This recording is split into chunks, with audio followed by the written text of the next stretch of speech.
मुंबई शहराला हादरवून टाकणारी एक धक्कादायक घटना आज समोर आली आहे।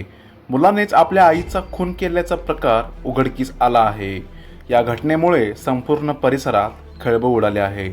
सूत्रांकडून मिळालेल्या प्राथमिक माहितीनुसार आरोपी तरुण आणि त्याची आई हे दोघेही मुंबईतील एका जुन्या इमारतीतील छोट्या घरात राहत होते।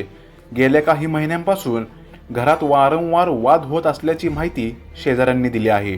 आर्थिक अडचणी, बेरोजगारी, कौटुंबिक तणाव यामुळे घरातील वातावरण तणावपूर्ण झालं होतं, असा अंदाज पोलिसांकडून व्यक्त केला जात आहे। आज पहाटेच्या सुमारास घरातून जोरात भांडणाचा आवाज आणि त्यानंतर अचानक शांतता पसरल्याचं शेजाऱ्यांच्या लक्षात आलं। काही वेळाने घरातून कोणतीही हालचाल न झाल्यामुळे संशय बळावला आणि तात्काळ पोलिसांना माहिती देण्यात आली। पोलिसांनी घटनास्थळी पोहोचून घराचा दरवाजा उघडला असता आई मृत अवस्थेत आढळून आली, तर मुलगा घरातच उपस्थित होता। पोलिसांनी तात्काळ मुलाला ताब्यात घेतलं आणि पुढील चौकशीसाठी पोलीस ठाण्यात नेण्यात आलं आहे। प्राथमिक तपासात आई आणि मुलामध्ये रात्री उशिरापर्यंत जोरदार वाद झाल्याचं समोर येत आहे।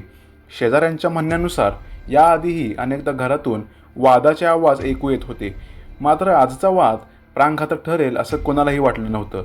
या घटनेची माहिती मिळताच वरिष्ठ पोलीस अधिकारी घटनास्थळी दाखल झाले। फॉरेन्सिक पथकाकडून तपास सुरू आहे। मुलाचा मानसिक ताण, कौटुंबिक पार्श्वभूमी आणि घटनेमागचं नेमकं कारण शोधण्याचं काम पोलीस करत आहेत। या घटनेमुळे संपूर्ण परिसरात शोककळा पसरली आहे। आई मुलाचं नातं असं तुटेल यावर विश्वास बसत नाही, अशी प्रतिक्रिया स्थानिक नागरिक व्यक्त करत आहेत। सध्या आरोपी मुलाला पोलीस कोठडीत ठेवण्यात आलं असून या प्रकरणातील अधिक तपशील आणि नेमकं सत्य तपासानंतरच स्पष्ट होईल, असं पोलिसांनी सांगितलं आहे।